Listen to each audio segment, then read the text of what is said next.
Hey guys, welcome back. I'm Laura Wilkie with Down Home with Lemon Pie, and we had our 7th baby, and this is Emma's birth story. All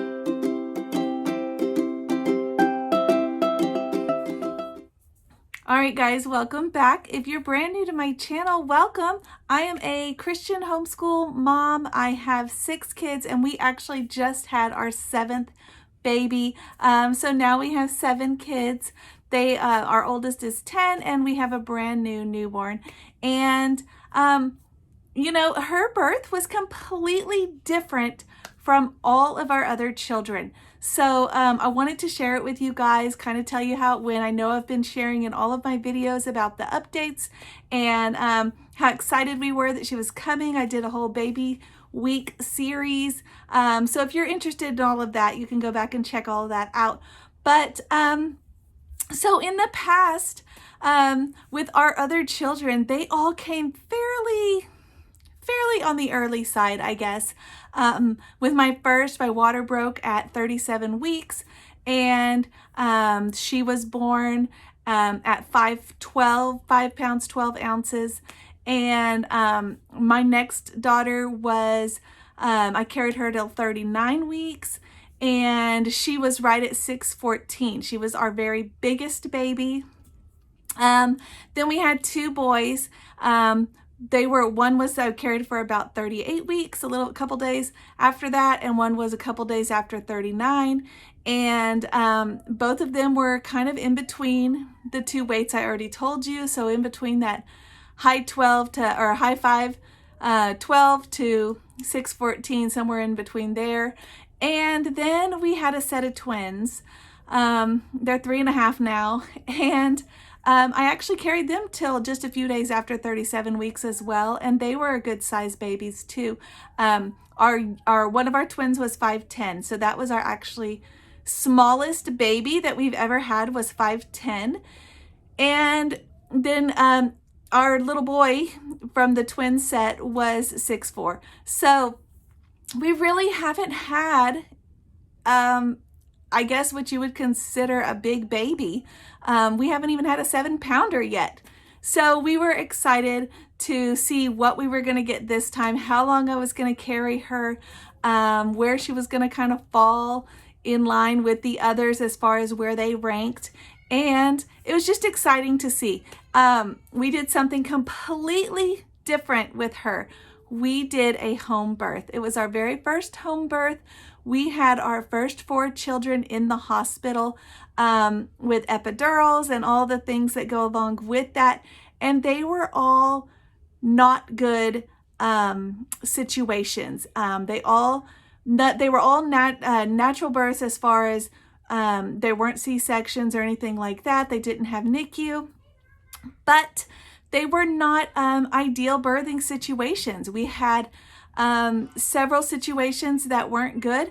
We had, with my oldest, we weren't educated as new parents, so we didn't know, and they said we needed to get Pitocin, and we didn't know the dangers for that, or even that if we needed to have it, but they decided that she needed Pitocin, and everything went downhill from there.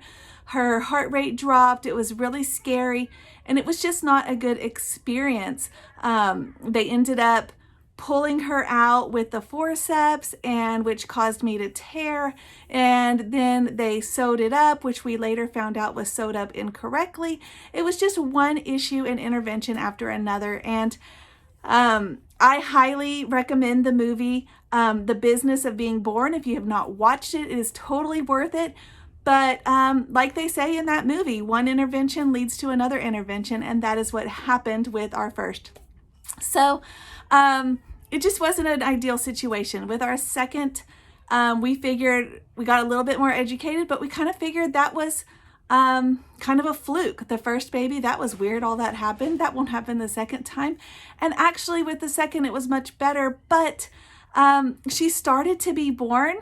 And I kid you not, the nurses were there, and they said, the doctor is downstairs delivering another baby. He's not ready yet.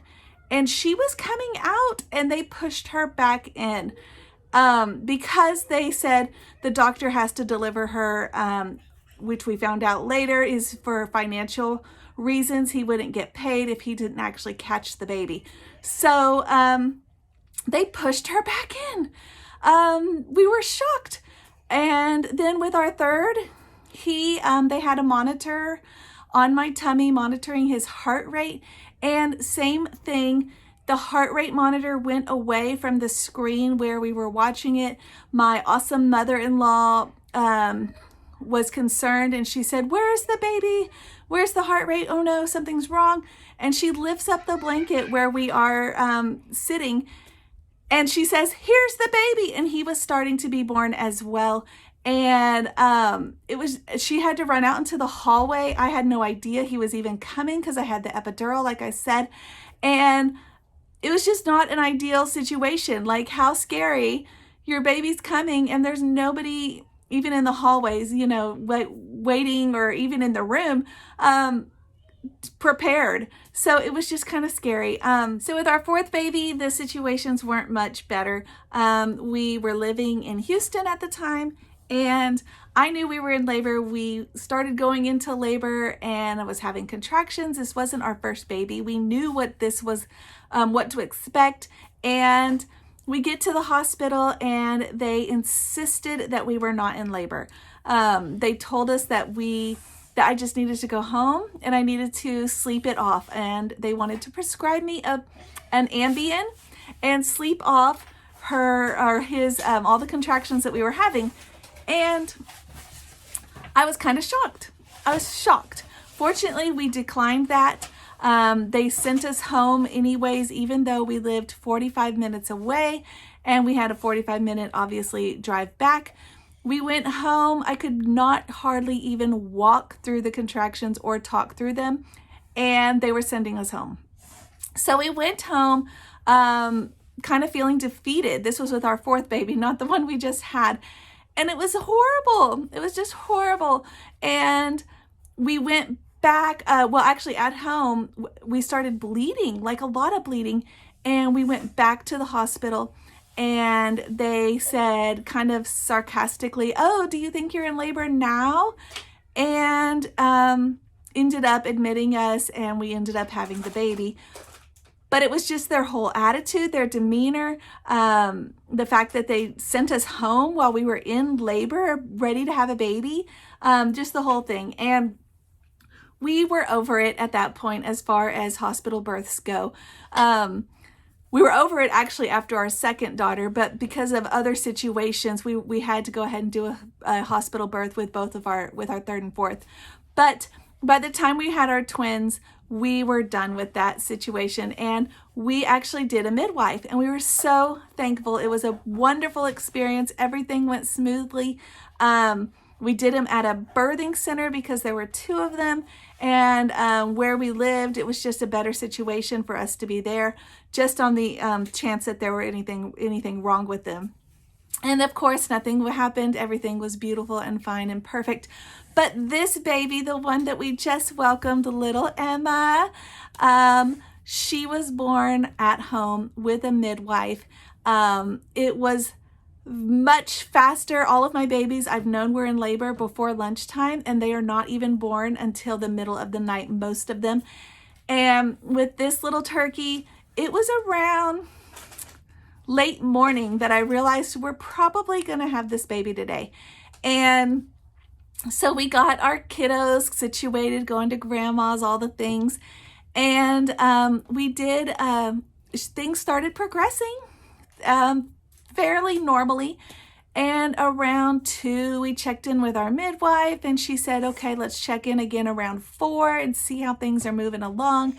And at 4, everything was moving along very normally and just rhythmically. So we were happy with that. So our midwife went ahead and came on over, and from 4 to 5, she was able to see the contractions that I was having, and she could tell that although the baby was head down, she was actually face up.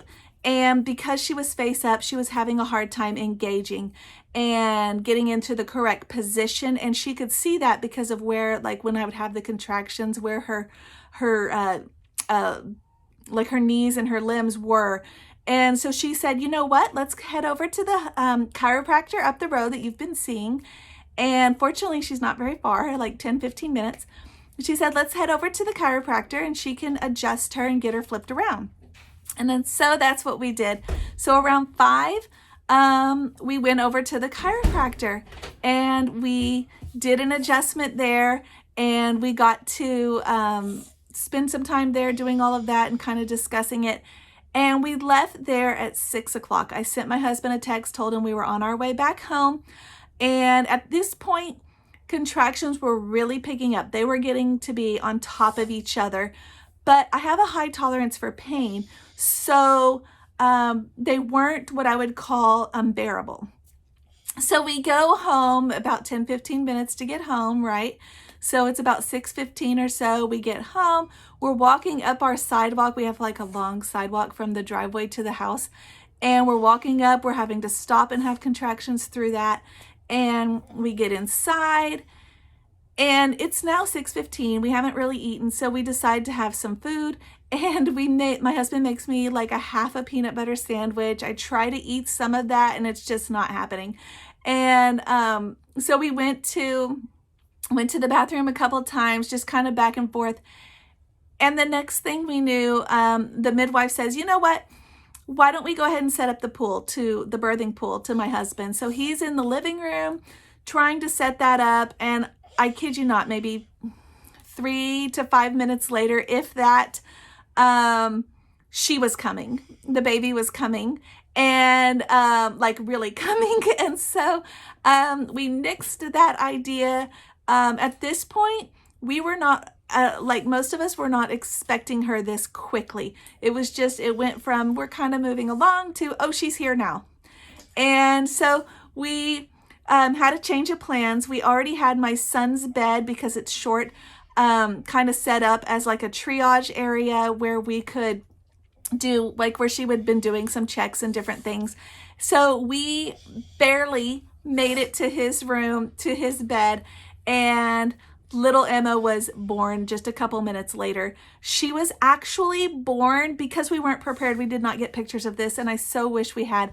But she was actually born in her water sack, and it was cool. I didn't get to see it, but I can imagine it was really cool. My husband said it was neat. My oldest daughter was there. My second daughter was there. They got to see the birth process for the first time. The midwife, of course.